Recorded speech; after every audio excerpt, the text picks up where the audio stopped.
is a very historic little thing because it says on it, the trustees and the officers of the Meriden Methodist Church request the pleasure of, for the first anniversary of the church, on January the 28th, 1923 at 7:30 p.m. and also a social evening on Monday night at 8 p.m.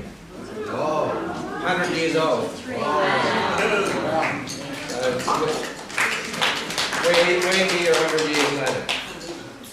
So tonight we are going to do a lightning journey through history, marking some of the significant events and perhaps going off on a few little side roads. Wouldn't be a church function unless we had a few little twists and turns. And of course we'll be hearing from some of the ministers on their time in the parish, in the church, and giving us some of their insights. So we're celebrating 100 years plus one. Why is it 100 plus one? We were going to do it last year and we got shut down. So 101. And we're also coincidentally celebrating 40 years of worshipping in this building as we see it today. So I guess we should acknowledge also the amalgamation of the Presbyterian Church and the Methodist Church and the beginnings of the Uniting Church as we know it back in 1977. So it's sort of this various streams and pathways channeling into where we are today. And I must acknowledge that much of the information I'm bringing you tonight is courtesy of our resident historian, the one and only May Hayes Thompson. I've got this rather thick folder here with lots of May's notes, and I sincerely hope that May has the energy to continue her collection of stories and photos and pictures, and that we can produce a lasting record for all to see. We're only getting sort of a taster tonight. In most of these stories we start at the beginning, obviously, but we actually need to go back well before the beginning. Sounds a bit like Star Wars. So we need to go back into the 1880s, and the lands east of York, if you can get an idea where York is, were largely pastoral land with shepherds and flocks of sheep, a few no doubt First Nations people, but not much else.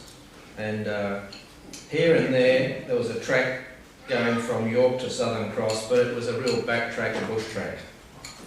So roll on to the gold rush, and Southern Cross overnight became a boom town, and an article appears in the paper in Southern Cross saying, and I quote, "We require out here a clergyman and a doctor, one to cater for the soul, one for the body, but the latter is the least request."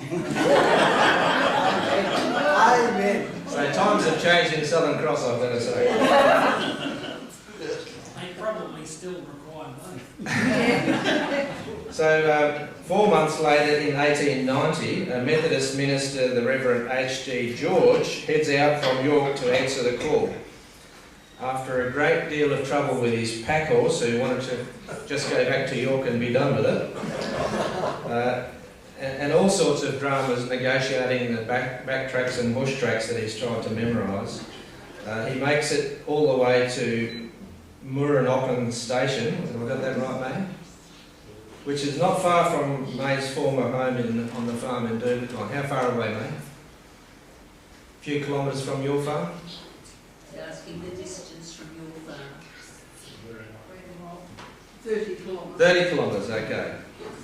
So all the pastoralists and the hanger-oners in the area gathered for a service, and a local infant was baptised while he was going through. And from there he made it all the way through the bush to Huntswell in Meriden, and there he was able to find shelter from the rain in the tent of a fellow traveller. So things were pretty basic back in those days. Throughout the 1890s, we find the church in Southern Cross booming, while the congregation in Meriden was really a mission outreach with Methodist missioners posted for 1 year stints.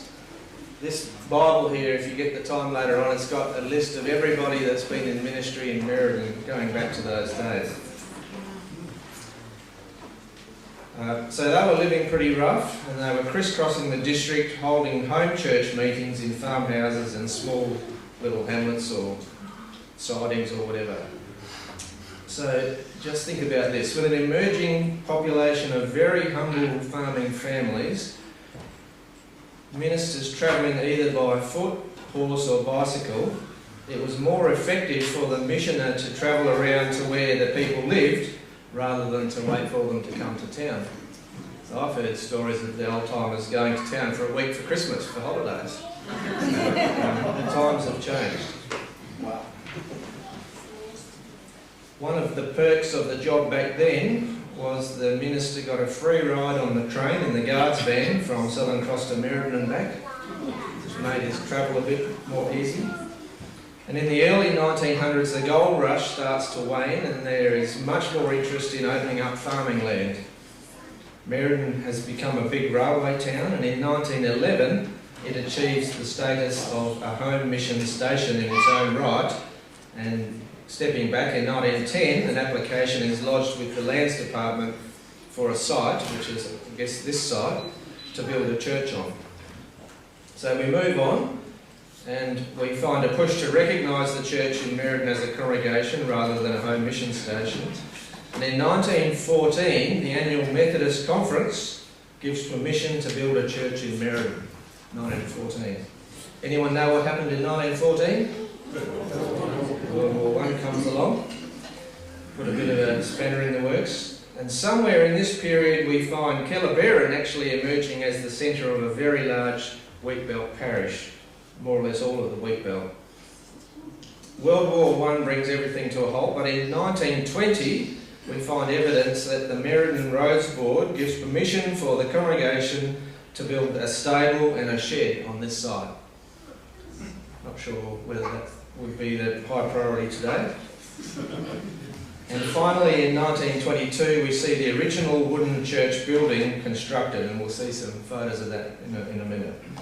And this was made possible, believe it or not, by a loan from the Bunnings family of Bunnings Timber Mills, who offered that if the local congregation could raise £200, they would loan the rest of the remaining money at an interest rate of 6%. I'm not sure whether that was a good deal or a bad deal, for as long as the congregation needed the loan.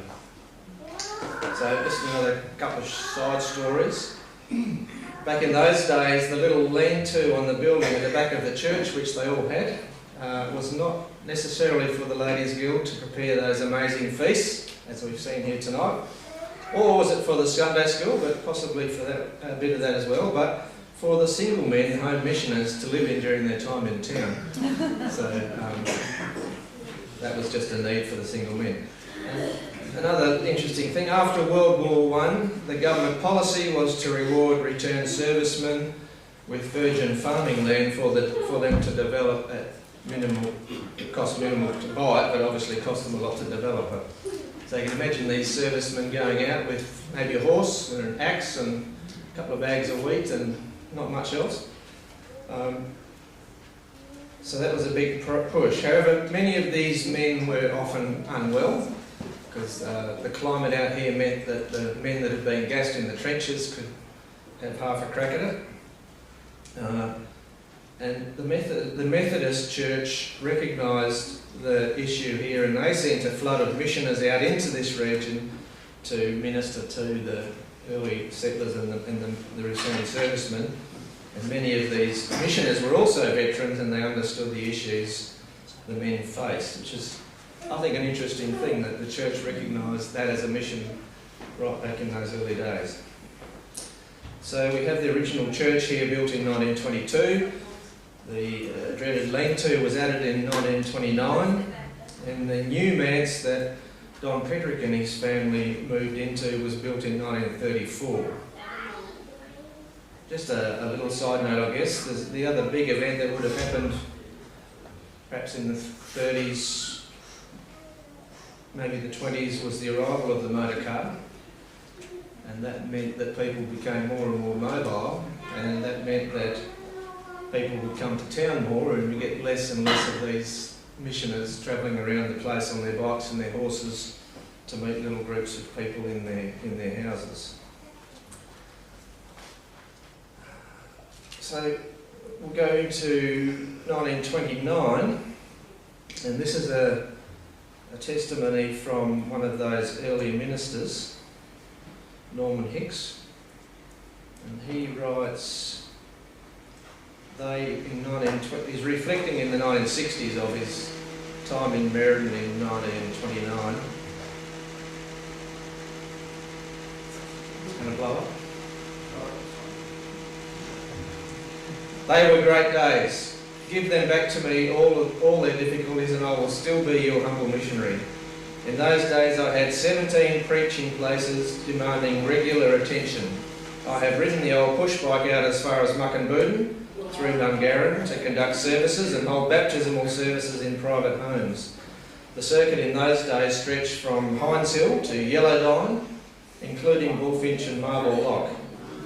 I travelled on the mixed train from Meriden to Carabin, which is just out along the road, then walked out to Westonia, conducted the church service there, walked back to Carabin, boarded the express train and landed in Southern Cross at 4 o'clock on the winter's morning.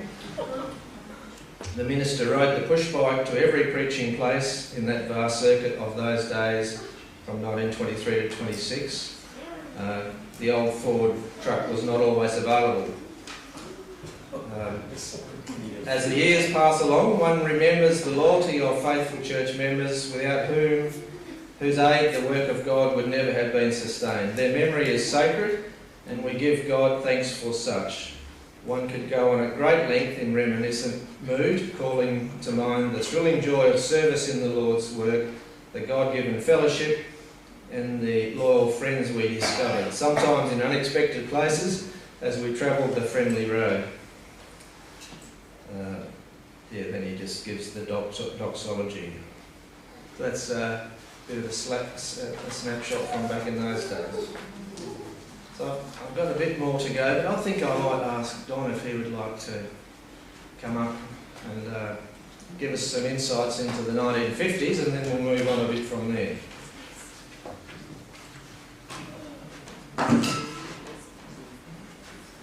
Let's give Don a clap of encouragement.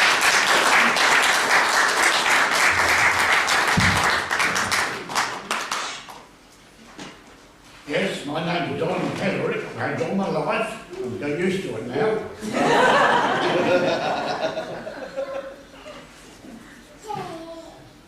On the 19th of March 1953, Judy, my late wife, and I were married. At that time, I was a Methodist probationer. That means I was training to be a minister. I had done my formal training, but I needed to do about another 3 years under supervision out in a Methodist circuit before I could be ordained. In those days, you were not allowed to be married until you were ordained. But I asked permission, because I had finished this formal training, could we be married before we went to an appointment? Very fortunately for us, because we had the invitations already printed,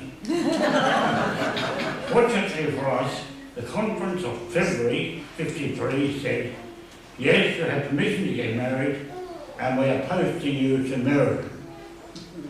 And so on Thursday the 17th of March 1953, Judy and I came by our rather decrepit car and landed on the Manse. And we met there a man called Herb Spigo, who ran the Spigo grocery and drapery and general gift store. And to my way of thinking, almost was the glue that held the church together. He did everything. He was a very faithful church circuit steward, and he was the man that showed us through the Manse. Now, some of you would realise the Manse was on this block, just over that way somewhere, and it was quite an experience for us to go through the front door of that Manse. An ordinary looking house for those days, about a 5-room weatherboard house, and we would ushered into the bedroom on the left and the lounge on the right, through to the second bedroom, the study, the kitchen. And we didn't say very much until after Mr. Spigo had gone.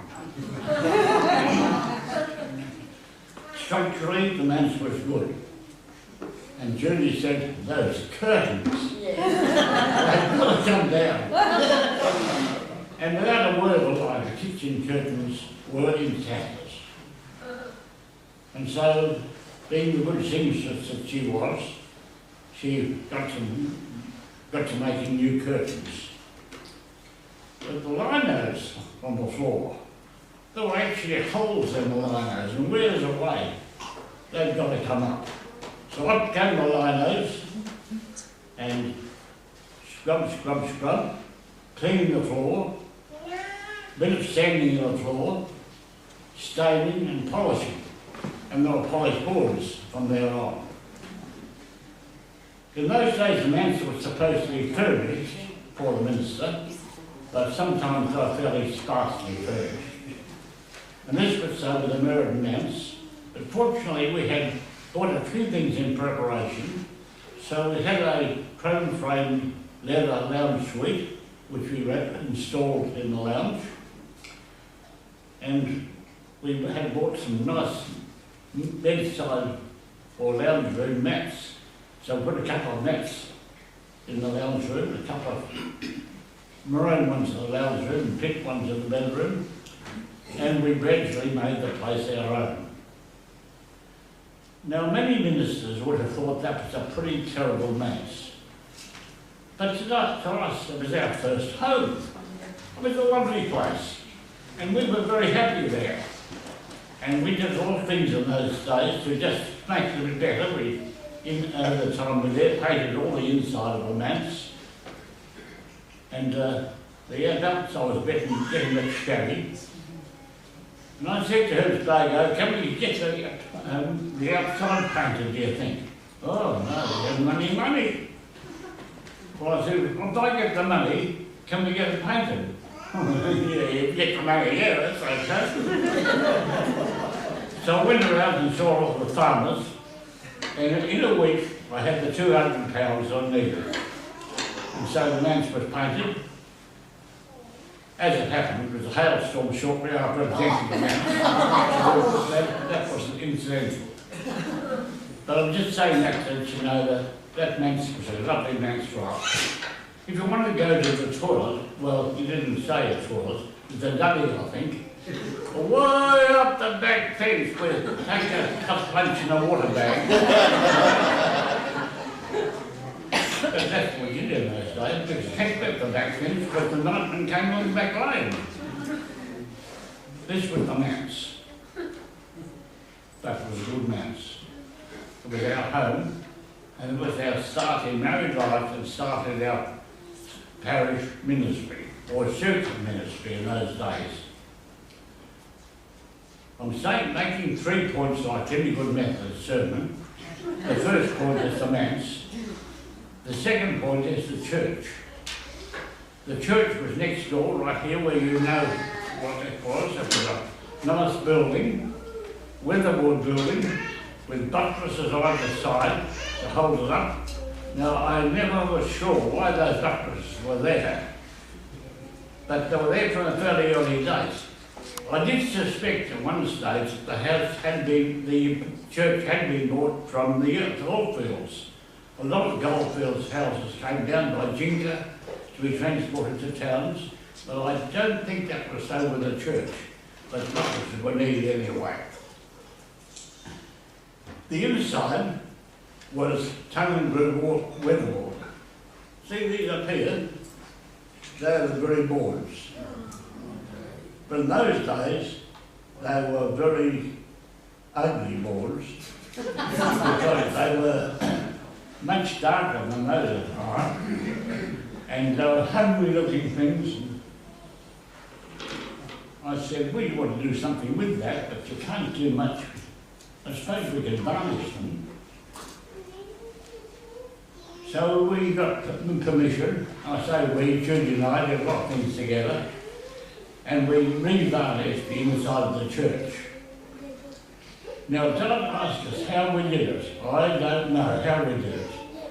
But Judy was doing the load and I was up the high with a ladder on top of the pews, of course, and balancing up there. I never had an accident. Must have been just by the grace of God, I think, because we got that done and it looked so much nicer. A lovely church with a lean-to at the back, fairly primitive, but it seated 100 people, and sometimes that was full.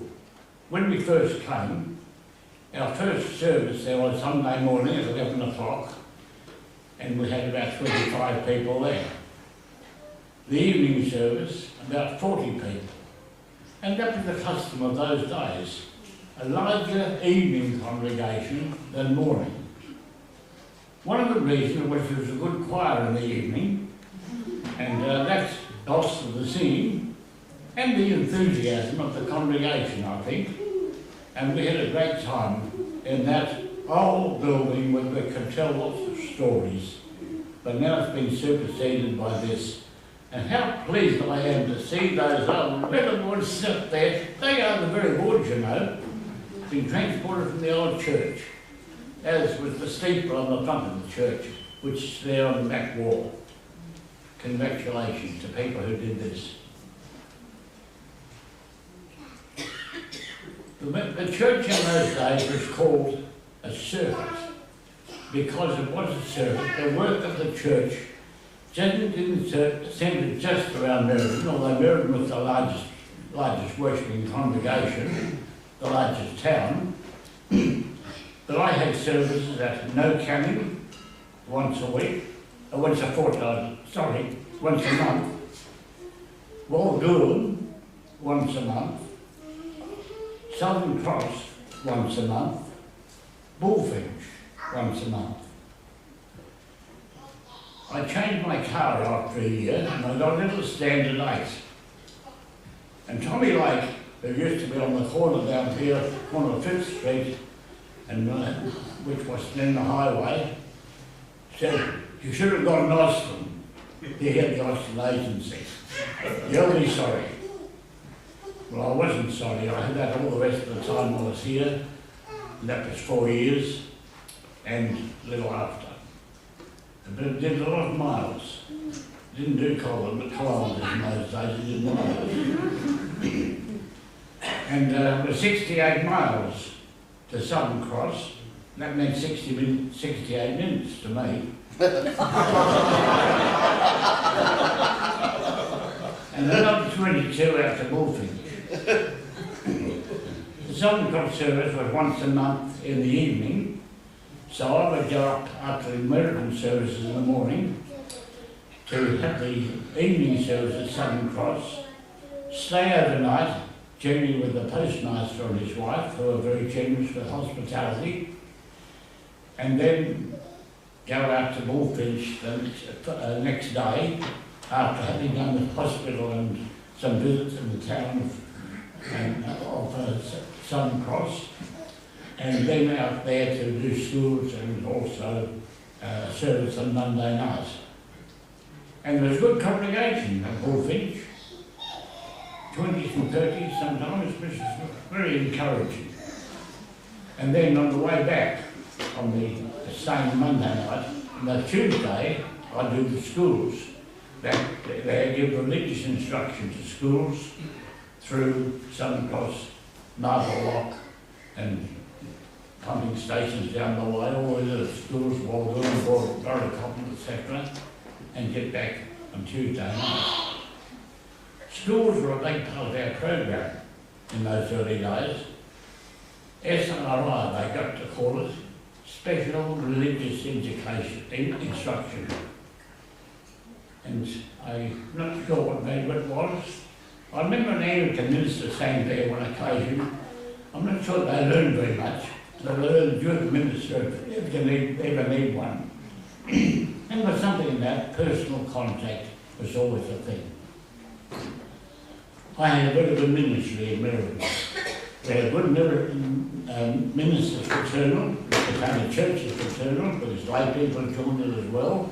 And we worked well together. We understood each other, we loved each other. And I think love was the point that I would like to stress on this, in this little talk I'm giving, because love was what held us all together. And love is what we preached, and love is what we lived. And people lived it, and we learned to love each other, and we learned to love the Lord Jesus Christ and serve Him. And that gives me great joy.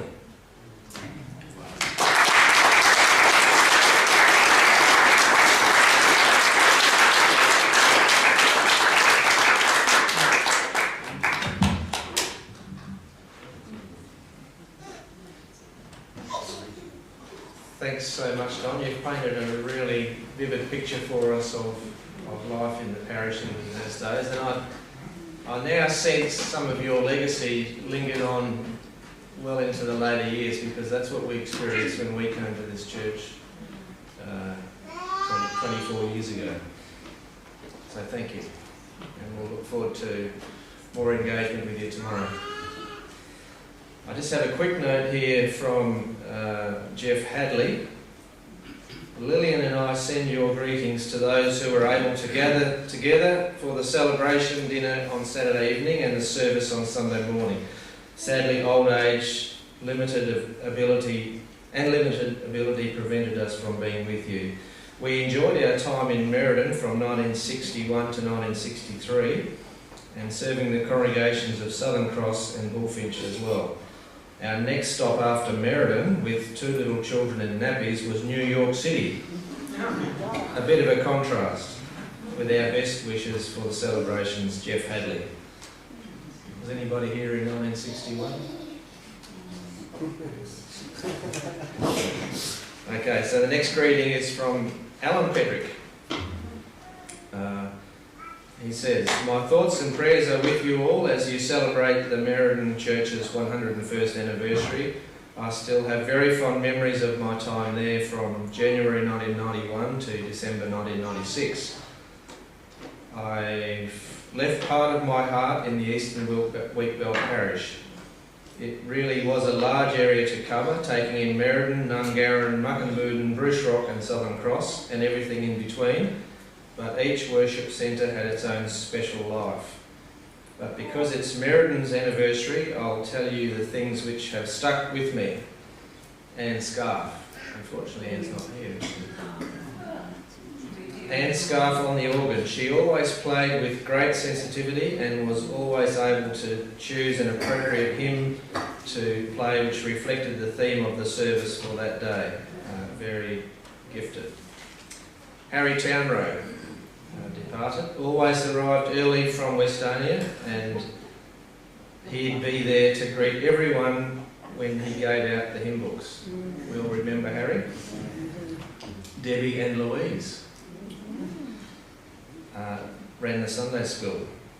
Norm Hooper kept an eye on the grounds outside, and in my final year, Ray Snell drove me to Southern Cross for evening services each fortnight, because by then I was too tired to drive myself. And you all sat in the same seat each Sunday.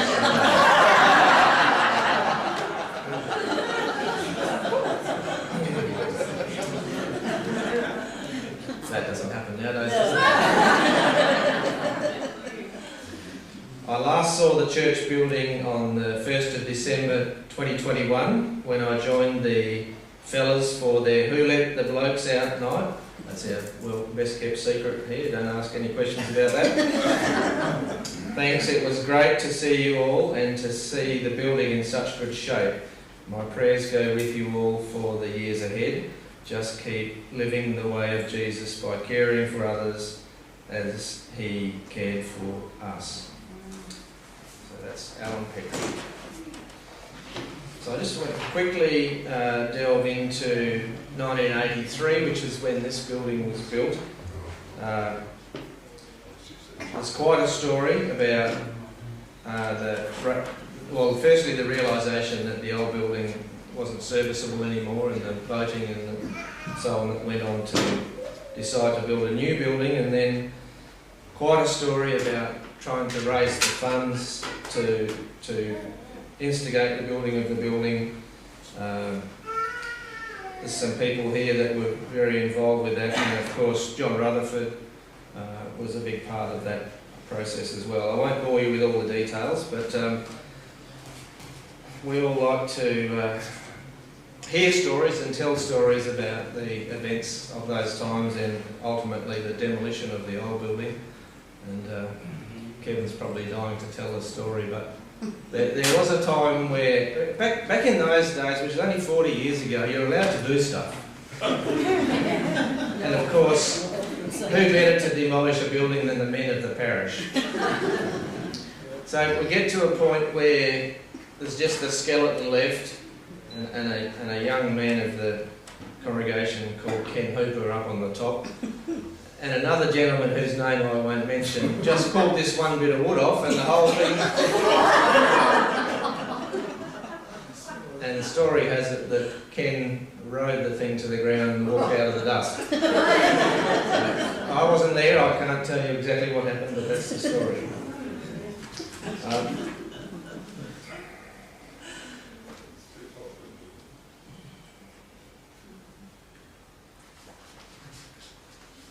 So I just want to share a little bit like a doxology. And this document was written by Ruth Stagg, I believe, and it was her little talk she gave at the opening of this church.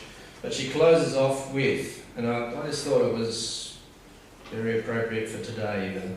She said, "One thing I know is that this building has," she's talking about the old building, "has over the years served as a spiritual haven for so many, during depression years, wartime and since, seen joys, sorrows, welcomes, farewells, and the blessing of spiritual birth in lives. The Lord has poured forth so much blessing on the church," that is the people of the church associated with this building, "and our memories will still bring us many moments of rejoicing in the future. Blessed be his name, hallelujah." I thought that's just a wonderful way to wrap that up. I think I will now ask Rick to come forward, and he will share his memories of his time in the parish.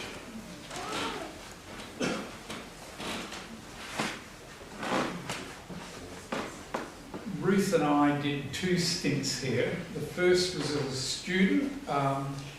Ken Johns, who was the minister, was diagnosed with liver cancer, and the church in Perth said, I was in my penultimate year, 4th year, 5 years of training, and they said it's a big break because we were moving from UWA to Murdoch Uni, and they said, "We want you to go to Merredin."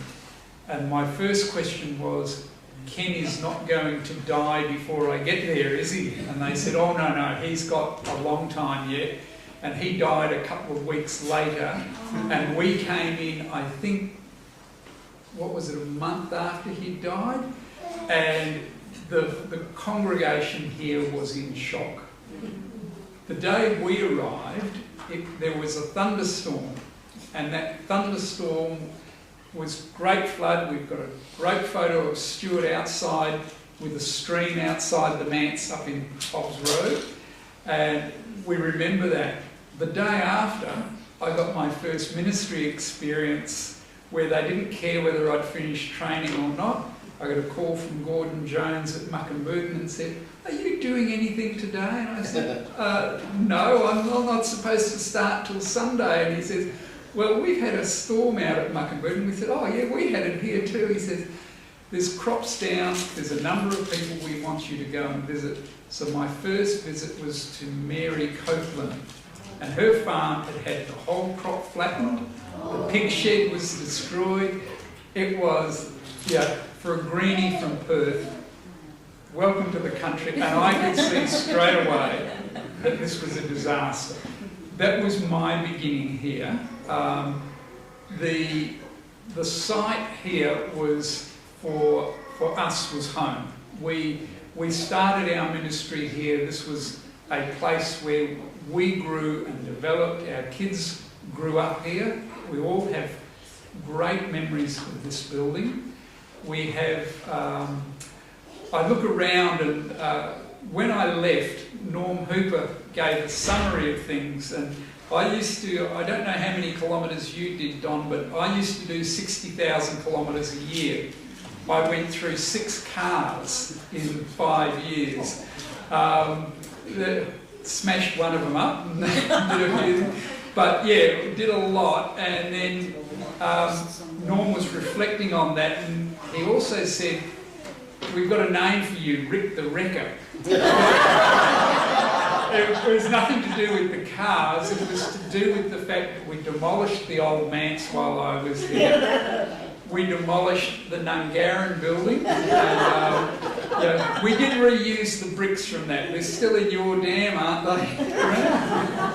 So, yeah, some of them are in the dam. The flower boxes at the manse, I laid all the bricks and did all of that. I painted the manse in Hobbs Road. It needed a painting. The oven there, as all good ovens do, they die. And in those days, you could go down the tip and you would go along. And my early background was electrical. So I went down the tip and I found a couple of stoves and ovens that were similar, and we rebuilt it. And so we had a working stove. I was looking at the cushions on your pews. The pews actually came from Nungaran, and they were brought over because we had the old Methodist ones, and I don't know if any of them still exist, but they were brutal. And so these came over, but there was no cushioning on them. So I spoke with the Ladies Guild, who said, yes, we'll raise the money for the cushions. We went to the Blind Society in Maylands, who made them up. They're 38 years old, we've worked out. So they have done exceptionally well, because we said at the time we wanted something that was hard wearing. Never expected it to be this good.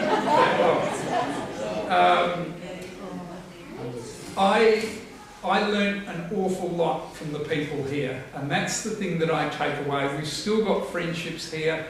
We come back on a irregular basis.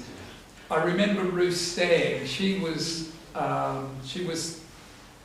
parish secretary, I think was the term we used in those days, and she would guide me and do all sorts of things. I came as a very young, inexperienced person. I left with a lot more experience, with a lot of care and a lot of hope. The ministers who were here locally shaped me and formed me. The congregation here formed me. I left a very different person because of what had happened here and the people who brought all of that together. Yes. Ruth and I are exceptionally grateful for the time that we spent here. We spent 5 years in total, and Evan was born here. Don's Evan was born here. So and we never knew that that Evan Pedrick had been born there, and we called ours child Evan, and then all of a sudden everybody tells us, oh. So that was good. We developed friendships, and it's a blessing to see the congregation still active, still functioning, and still witnessing. That's something that is an absolute blessing. So God's grace with you as you continue, and may you continue to grow and keep affecting the community around you. Amen.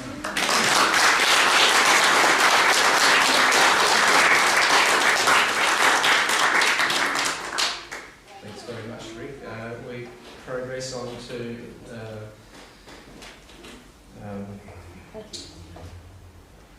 Jay's. Mervyn. So Dorothy couldn't be here tonight, so she sends her regards. And now I'd like to ask Zach to come forward and share his memories. And had my controller tapping her watch, So we'll try to keep it moving along. Cricket, right.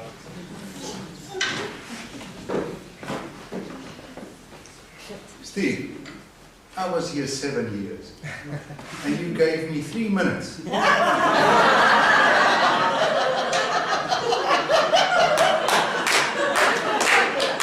You're in for a surprise, man. No, I'll try and keep it as short as possible. Coming to Meriden and thinking about Meriden as congregation, I have to use the abbreviations EGR and EGG. I hope you know what it is. And I'll let you suffer for a while. Because that's what happened to me when I came here. I was here scarce a week or 2 weeks, and then I'm off to a meeting and they use all kinds of abbreviations, this and that. I had no clue what they were talking about. So, let me review here. Thinking of Meriden, EGR is referring to people. Extra grace required. I was one of them. And I mean, Rick took so many words out of my mouth in saying what happened to me coming here, naive, struggling with language and culture. Oh, big time. But when I left, I was so much wiser and so much enriched. In the meantime, I received from the congregation EGG, extra grace given. That was to me as an individual. But it's not talking about me as an individual. When I look at the congregation itself, the people of Meriden congregation, they look after people. They give that extra, especially the EGR, extra grace required people. And that's wonderful. Meriden has been and will always be very close to my heart. I can share many stories, but I want to share just one story, and some of you won't even believe me. But I can promise you, and there will be people who will say, yes, that's true. I came here, and one thing that I had a need for is the people around this place, they don't know we are Christians, that we are up there. And I said, let's have a Jesus march. And they thought, yeah. But lots of prayer, lots of encouragement for many people. It happened. And it so happened that we gathered other people around, and the other churches, the 5 churches of Meriden, and we started the first church crawl. 5 worship services. The Saturday afternoon with the SDAs, Sunday morning early with the Roman Catholics, and then it was Uniting Church, and then it was Church of Christ, and then we ended with the Anglican Church and with a nice bride barbecue for the people who don't know. And when we proposed this church crawl, people said, "You're crazy. Who will attend that?" But boy, oh boy, you should have seen that. That was absolutely fantastic. But let me talk to you about the march. That's what I aim for. What was amazing is that we gathered all with our banners and placards and whatever, not talking about the organization that was necessary to get the police involved, to make sure the streets are clear for us to march. And the people were gathering at one point. And people would approach each other. Hey, I didn't know you were a Christian. That was amazing. People in different churches not knowing the other people were Christians. And that in itself was fantastic. So we were preparing ourselves to march. And at that stage there was a woman here who was on the church council, Beryl Semple. And she was a regular church goer and, yeah, on the church council. But her husband never, ever came to church. He wasn't a member. And I still don't know whether he became a confessing Christian or whatever. But at that time, you might not believe it, but there was a guy. He was most of the time in a wheelchair. He hardly ever left the wheelchair because he couldn't move. And he was mumbling, yeah, I don't think I'm going to do this march. So Gordon Semple, the guy who's not a churchgoer or Christian, he said, oh yes, you do. And he took Kevin Tengwell, that guy there, and he pushed him all the way. And that to me was absolutely fantastic. And these days, Kevin, can you stand, or is it impossible for you? So where's your wheelchair, sir? That went a long time ago. That was a long... But after the prayer. Yes.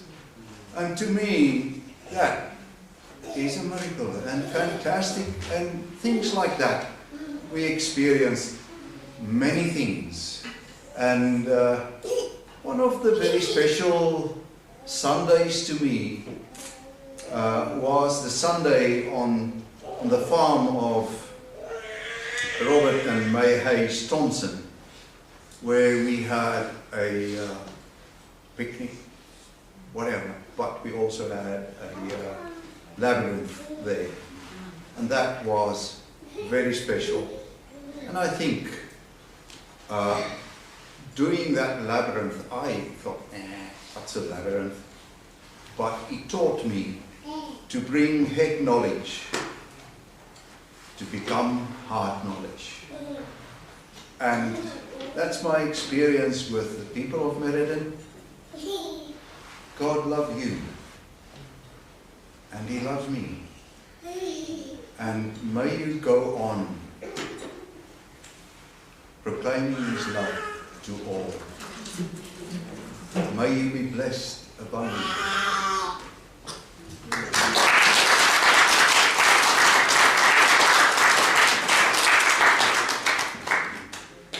Thanks so much for that, Zach. David de Kock. David de Kock is part of our high-tech team now, so we're dragging him away from the high-tech. Part of.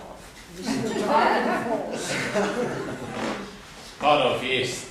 Thank you. It's really great to hear all the ministers' recollections of their times here. It kind of makes me realize why this congregation is what it is. We arrived here on the 22nd of July in 2009 from South Africa, and we followed from after Zach, who was South African, and I remember Kevin saying, not another South African.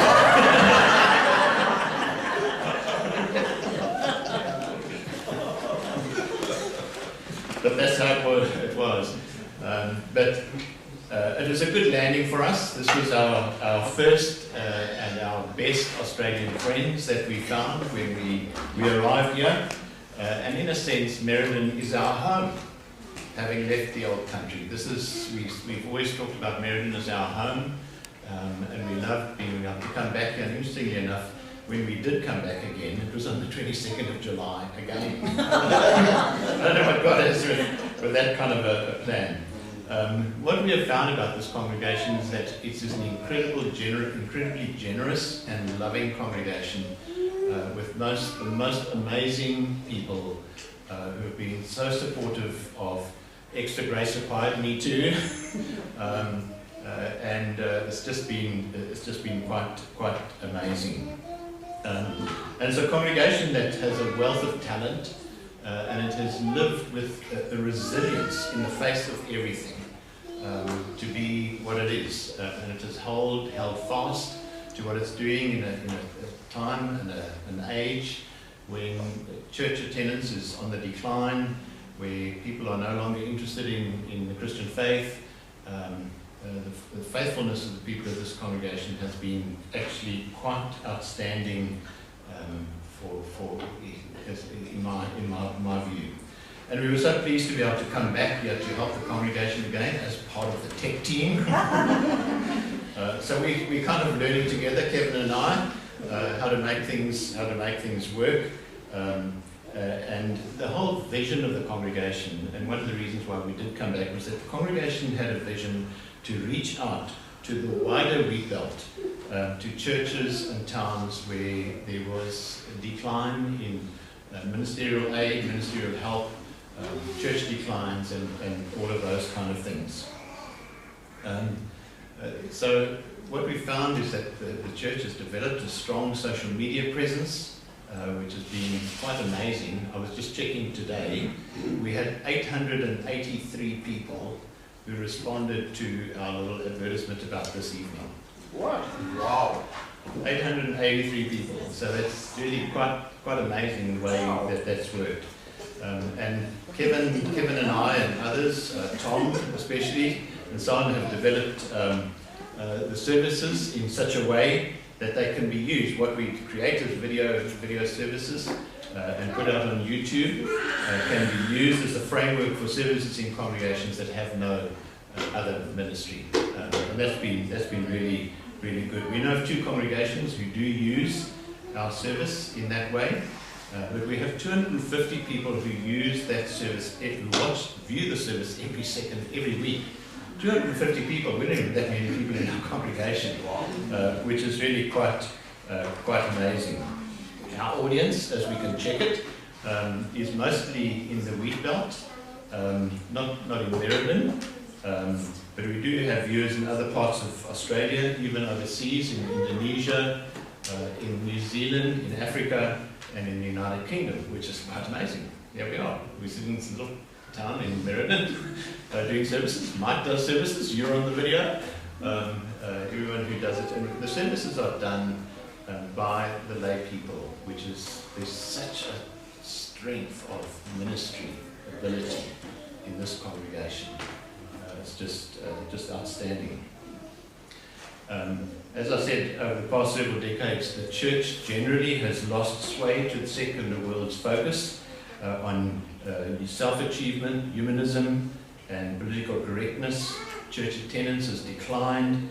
Many country churches either no longer have services or have reduced their services, just 1 or 2 a month or 1 or 2 a quarter. We still go to Southern Cross. We share the church there with the Anglicans. We turn up about once a quarter. The Anglicans turn up about once every 6 months or so. So it's really, that's the lay of the land as it is now. Many country churches can no longer afford or have any kind of formal ministry. Nobody wants to come out into the country. Everyone wants to live in Perth. Everyone wants to live in the highlights. Everyone wants to have it good. And all of those things have impacted this congregation as well. But with 101 years of foundation building and unswerving faith in Jesus, and the dogged determination that is evident in all country people, the Meriden congregation continues to aspire to the goal to which it has been called, to be the light of Christ in the community and the living water for a dry and thirsty people. Margie and I have so loved being part of this congregation, and it's so good to be back here, not as a minister, but just as a member of the congregation. It's just so lovely to be just an ordinary person along with all the other ordinary people serving an extraordinary God. Thank you.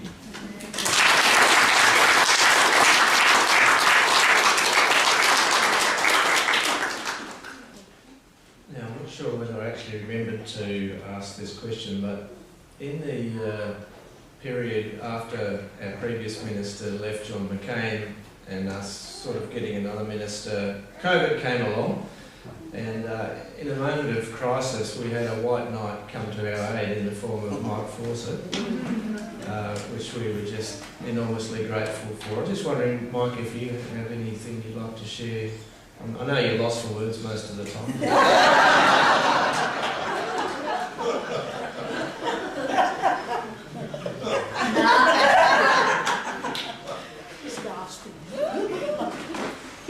Thanks, Steve. I'm sorry I wasn't expecting to do this because I've just come in once a month for a couple of years. But that for me was very significant, and just like to echo everything previous ministers have said, that this is such a special congregation and faithful. And one thing that excites me and impresses me is your heart to reach out to people. Too many congregations are too insular. It's about themselves and their comfort. But that's not the case here. And I've really appreciated that. I strongly believe in the concept of team ministry. There's two ways of looking at that. One is where a group of people take responsibility. And that's happening here in this congregation. A group of lay people who work together. But there's another concept of team ministry, which is like a marathon relay race.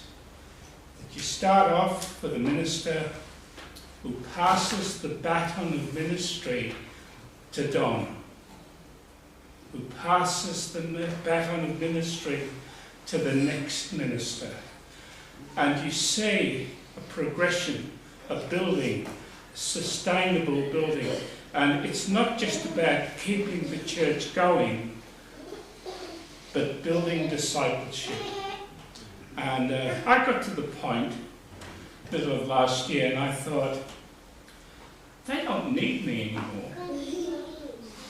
Because David was here, Mark was here, the other David, and I thought they've got such a powerful ministry that I felt I could step back and say, God has got this congregation running well.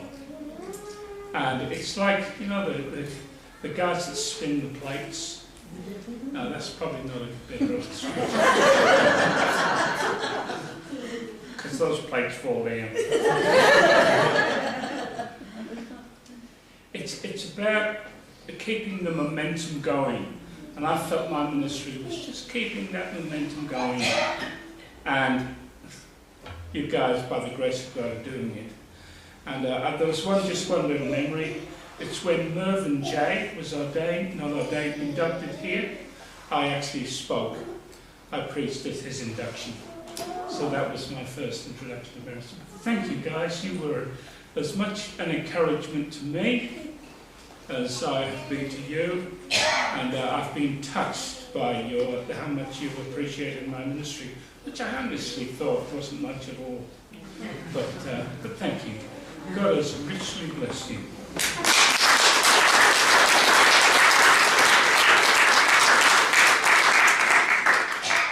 So I should warn you, Mike, we've let you drift off a little bit, but we might pull you back in again sometime in the future. Anytime. So we have a bit of a crisis, folks. It's getting late. I've been informed that the picture show is going to take 24 minutes and we are having an odd technical issue. So I think we might try and postpone that till tomorrow. Do we have any objections to that? No. All good? All right, well, just thanks so much for being here. It's been really great to share the memories of. Really been blessed by hearing some of the stories and understanding where some of our heritage comes from. But it's been great to hear how wonderful we are, but it's actually not about us, it's about Christ. And we invite you all back tomorrow, our Sunday morning service. We're going to share it with the community, so don't be too late. Might miss out on a seat, hopefully.